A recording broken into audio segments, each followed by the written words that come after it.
사도행전 26장 14절에서 16절 함께 했습니다. 시작. 우리가 다 땅에 엎드러짐에 내가 소리를 들으니 히브리 말로 이르되 사울아 사울아 내가 어찌하여 나를 박해하느냐 가지채를 빗발질하기가 내게 고생이니라. 내가 대답하되 주님 누구시니까? 주께서 이르시되 나는 네가 박해하는 예수라. 일어나 너의 발로 서라. 내가 내게 나타난 것은 곧 네가 나를 본 일과 장차 내가 내게 나타날 일에 너로 종과 증인을 삼으려 함이니. 아멘. 네, 함께 우리 인사합니다. 오직 예수님, 예수님의 은혜와 평강 넘치시기를 축원합니다. 아멘. 아멘. 네, 오늘 함께 읽으신 사도행전 26장 14절에서 16절 오늘 본문을 토대로 바울에게 하신 예수님 말씀, 제목으로 말씀 듣겠습니다. 바울에게 하신 예수님 말씀. 자, 지금 사도 바울은 베스도와 동석했던 당시 유대 총독이었던 베스도, 그리고 이제 그 베스도와 동석했던 헤롯 아그리빠라고 하는 그 유대 지역의 이제 분봉왕이 되겠습니다. 뭐 지금 말하면은 뭐 대전시장 뭐 이렇게 이 정도 되겠습니다. 분봉왕 헤롯 아그리빠. 자, 이제 사도 바울이 자신의 과거의 삶을 쭉 설명합니다. 과거에는 내가 교회를 핍박했고 뭐 성도들을 핍박했고 뭐 이런 얘기 쭉 하면서 어떻게 회심하게 되었는지, 자신이 다메섹에서 예수님을 만났는데 그 영광스러운 예수님을 만난 체험, 정말 그 해처럼 막 태양처럼 뜨거운 빛을 만나서 자신 눈이 멀어버렸고 그래서 그 빛을 통해서 깨달았다. 뭐 이런 얘기를 쭉 설명하는 것이죠. 자, 오늘 본문은 이제 담메섹 도상에서 예수님께서 자신에게 하신 말씀, 이제 주신 사명, 이것을 증언하는 내용이 되겠습니다. 자, 바울에게 하신 예수님 말씀 보겠습니다. 첫 번째로 어찌하여 나를 박해하느냐, 이렇게 말씀하셨다는 거죠. 어찌하여 나를 박해하느냐. 14절을 다시 한번 읽겠습니다. 시작. 우리가 다 땅에 엎드러짐에 내가 소리를 들으니 히브리 말로 이르되 사울아 사울아 네가 어찌하여 나를 박해하느냐 가지채를 빗발질하기가 네게 고생이니라. 아멘. 네가 어찌하여 나를 박해하느냐. 교회를 박해한 것에 대해서 지금 책망을 하시고 계십니다. 자, 바울에게 하신 예수님 말씀, 책망이었어요. 첫 번째가 책망. 어찌하여 박해하느냐. 이 박해라고 하는 뜻이 추적하다 하는 뜻이에요. 추적. 따라가 추적해서 괴롭힌다는 거예요. 괴롭힌다. 이 박해라고 하는 것이 따라다니면서 괴롭힌 것을 말하는 거예요. 자, 바울이 언제 예수님을 추적했고 언제 예수님을 박해했느냐. 그런 적이 없었다는 것이죠. 직접적인 것이 아니었고, 이제 교회를 박해한 거예요. 교회를 박해하고, 교회라고 하는 것은 역시 이제 성도들의 모임을 교회라고 하죠. 그래서 이제 성도들을 박해했고 교회를 박해한 것인데, 이것이 예수님을 박해했다라고 예수님 말씀하시는 거예요. 깜짝 놀랐어요. 깜짝. 자, 이 말씀으로 인해서 사도 바울은 깨닫기 시작합니다. 깨닫기 시작해요. 아, 교회를 박해하는 것이, 성도들을 박해하는 것이 예수님을 박해하는 것이었구나. 깨닫습니다. 그리고는 나중에 이것이 이제 교회론으로 발전을 해요. 교회와 성도, 이 성도들이 지체가 된단 말이에요. 지체. 이 지체라고 하는 것은 이제 머리가 있고 그리고 팔다리가 있잖아요. 몸통이 있고 그리고 우리 각 이제 오정육부가 있고, 그죠? 뭐 손발이 있고, 이게 다 지체들이죠. 지체들. 그러니까 우리 성도들이 모여서 어떤 사람은 손 역할을 하고, 어떤 사람은 발의 역할을 하고, 어떤 사람은 뭐 위장 역할을 하고, 뭐 여러 가지 기능들이 다 있습니다. 성도들이. 아, 이것이 교회구나. 깨닫게 됩니다. 이게 한 몸이구나, 한 몸. 예수님이 머리가 되시고, 우리 모든 지체들이 다 붙어서 유기적인 연합관계를 맺어가지고, 이것이 함께 머리에 지시를 받아서 막 움직이잖아요. 이런 것처럼 어디서 딱 막혀버리잖아요. 만약에 어디 신경이 막혀가지고 머리에서부터 등줄기, 중추신경을 통해서 쭉 내려오는데 어디가 신경이 막히면 안 움직이잖아요. 그냥 안 움직인다는 거 하는 것은 뭐가 막혀있다는 거예요, 지금. 그죠? 지체에서. 이제 그게 원래 이게 이제 그 교회론에 굉장히 중요한 내용이 되겠습니다. 사도 바울이 깨달았어요. 그래서 나중에 이제 에베소 교회를 향해서 편지를 쓰면서 이 교회론에 대해서 쭉 얘기를 합니다. 교회에 대해서. 자, 그래서 일평생 자신이 내가 교회를 박해하고 성도를 박해했구나. 이것이 예수님을 박해한 것이구나. 이걸 깨달았어요. 그래서 교회를 위해서 온 정성을 다해서 교회를 섬겼습니다. 교회를 섬기는 것이 예수님을 섬기는 것이구나. 이렇게 깨달았어요. 여러분, 교회를 섬기는 게 오직 예수님을 섬기는 것인 줄로 믿습니다. 교회를 쓸고 닦고 교회를 섬기고 지체들을 섬기는 것이 예수님을 섬기는 것이다. 그래서 교회를 위해서 사도 바울은 온전한 충성과 헌신을 다 했던 것을 볼 수가 있습니다. 골로새서 1장 24절에 그렇게 기록이 되죠. 나는 이제 너희를 위하여 받는 괴로움을 기뻐하고 그리스도의 남은 고난을 그의 몸된 교회를 위해서 내 육체에 채우노라. 사도 바울은 교회를 섬기기 위해서 그 들어가는 수고, 여러 가지 땀과 눈물과 고생하는 것들, 교회를 위한 것이라면 마다하지 않았습니다. 저도 어렸을 때 그런 기억이 나요. 제 아는 선배가, 교회 선배가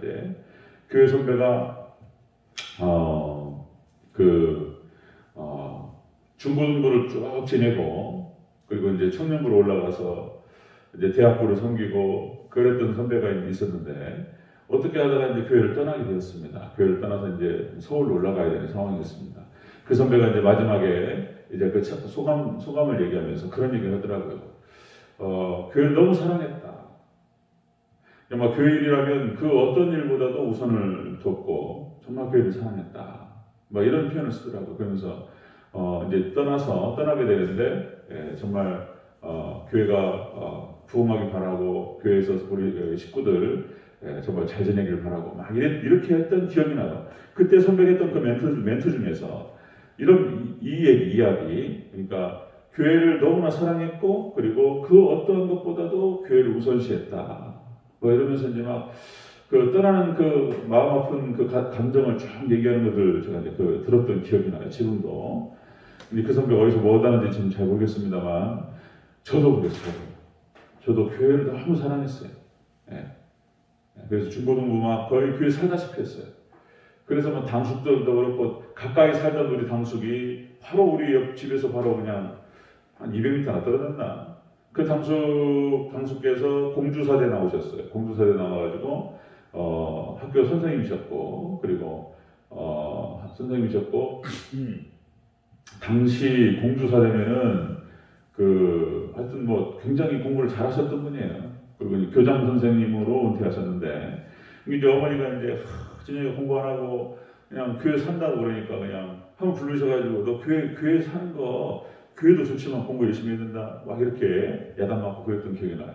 어쨌든 교회가 좋아가지고 교회 살고 교회에서 그냥 동기들이랑 선배 후배들이랑 같이 교회를 하고 이게 재밌었어요.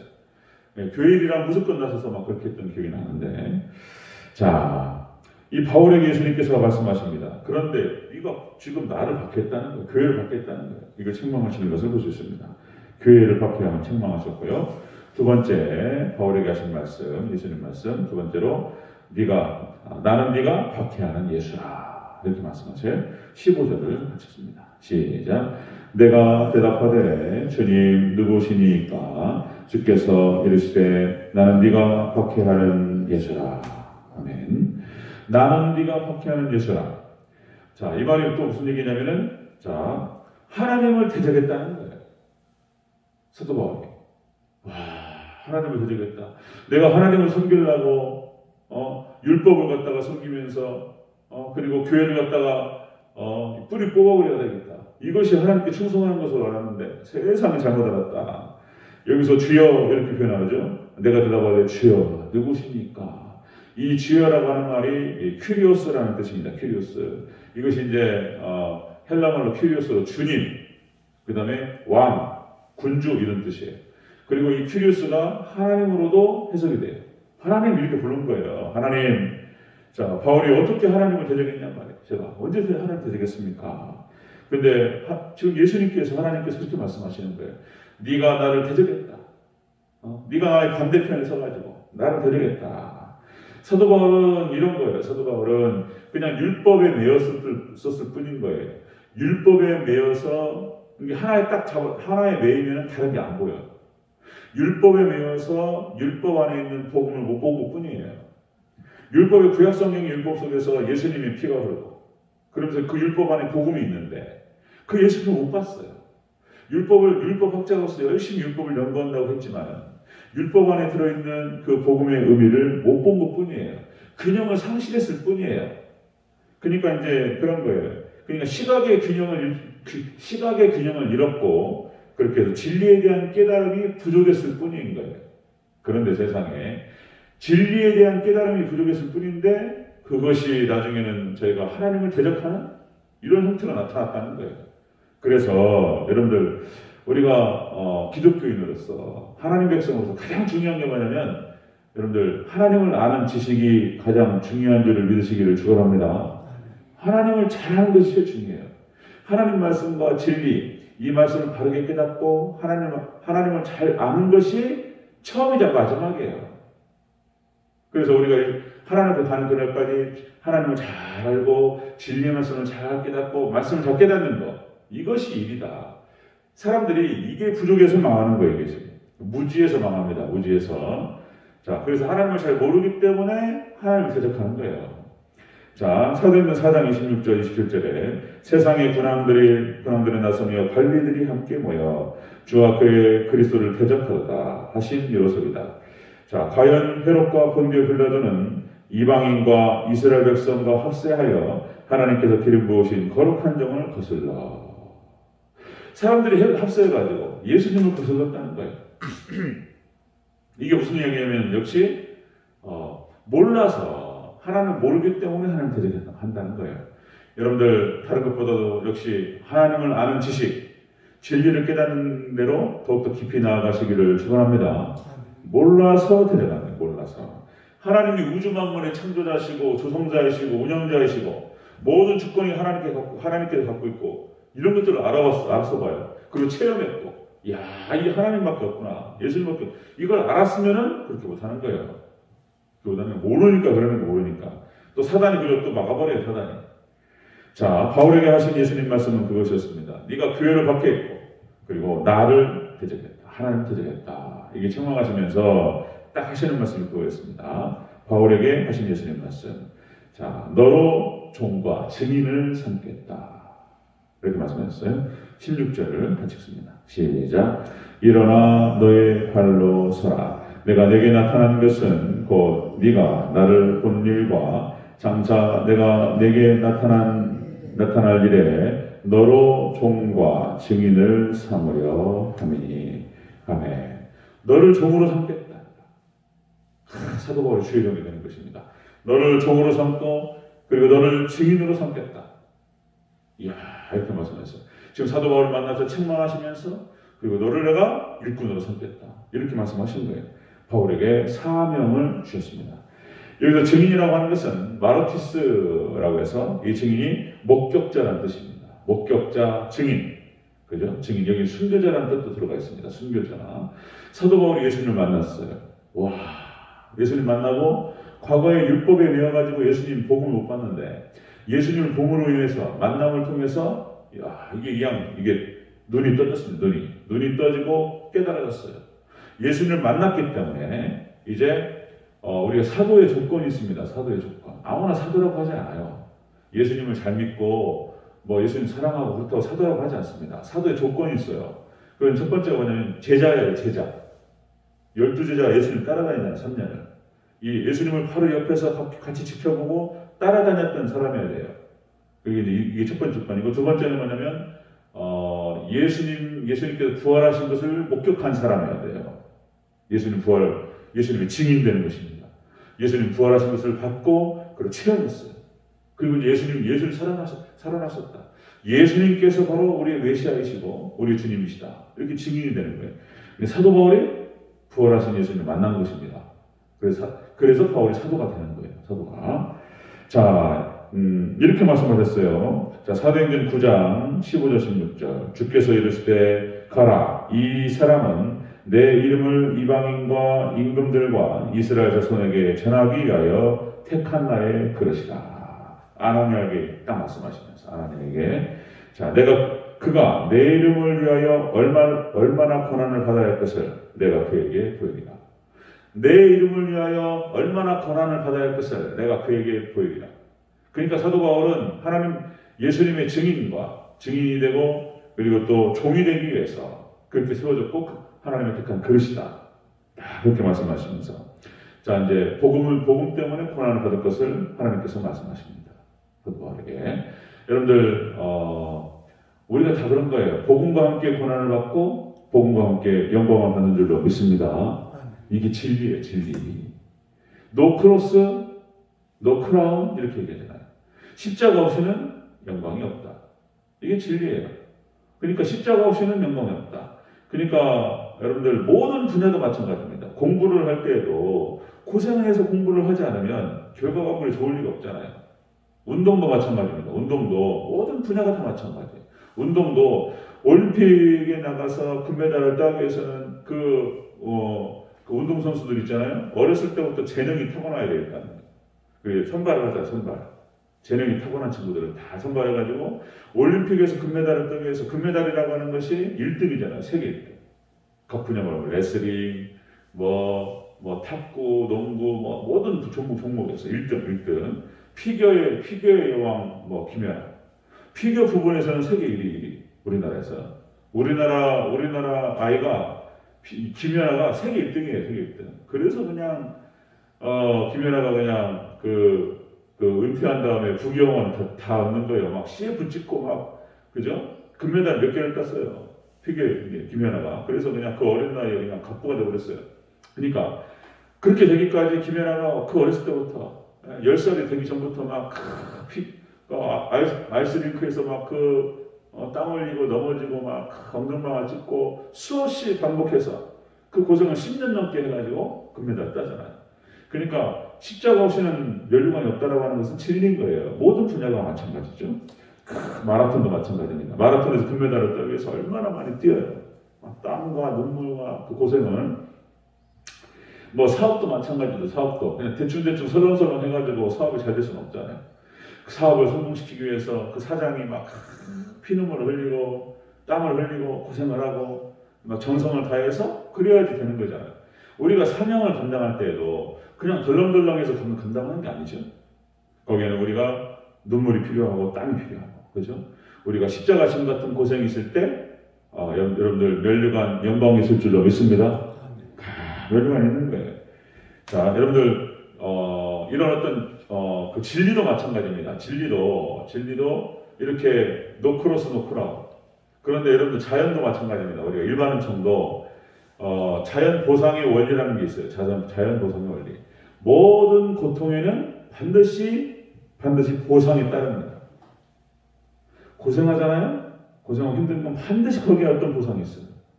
네. 운동을 하나 하더라도 탁구를 하나 하더라도 이렇게 치고 땀나고 힘들어요. 그러면요 몸이 건강해져요.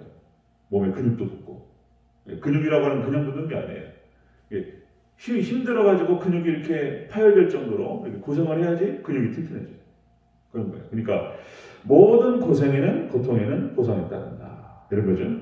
자, 여러분들 사도 바울이 하나님께 예수님께 사명을 받고 그리고 십자가를 진 같은 고생이었습니다. 그런데 사도 바울이 또 하나님께 어마어마한 영광을 받은 줄로 믿습니다. 사도 바울이 됐어요. 사도 바울만큼 신약시대에 그 정도 인물이 없어요. 그 한 사람 때문에 그 한 사람의 헌신과 섬김 때문에 유럽 전역이 그냥 복음화가 돼버려요. 성경 13권을 쓰고 예수님의 몸되신 교회를 위해서 이렇게 하나님께 쓰임받은 사람이 없어요. 사도 바울은 그런 거죠. 자, 말씀 정리하면요. 바울에게 하신 예수님 말씀은 그것이었습니다. 바울에게 하신 예수님 말씀. 교회를 핍박했다. 네가. 그리고 나를 대적했다. 그러나 내가 너를 종으로 삼고 증인으로 삼겠다. 그러니까 이것이 하나님의 은혜가 그냥 너무나 커가지고 사도 바울이 온 일평생을 오직 예수님만을 위해서 교회를 위해 헌신했습니다. 자, 그가 헌신했고 그리고 고통스럽고 정말 충성스럽게 감당했지만 그 뒤에 따르는 그 영광스러움이라고 하는 것은 정말 모든 그 고생을 다 삼킬 만큼 큰 것이었다라고 하는 것입니다. 그 아이를 낳잖아요. 아이를 엄마가 아이를 10달 동안 놓고 있다가 그리고 아이를 출산할 때 고통스러운. 근데 딱 낳는 순간 그 생명을 낳았다라고 하는 그 기쁨 때문에 그 고통을 잊어버린다는 거예요. 너무 이뻐가지고 이제 평생 이놈이 이제 이쁜 짓을 할 텐데 이런 거죠. 때를 따라 속도 썩이지만 여러분들 우리가 사명 감당할 때 어려울 수 있습니다. 그러나 더 큰 기쁨이 우리에게 임할 줄로 믿습니다. 그 영광이 있을 줄로 믿습니다. 그렇습니다. 그래서 사도 바울처럼 충성스럽게 주님을 섬기는 저와 여러분 되시기를 주의 이름으로 축원합니다. 아멘. 기도하겠습니다.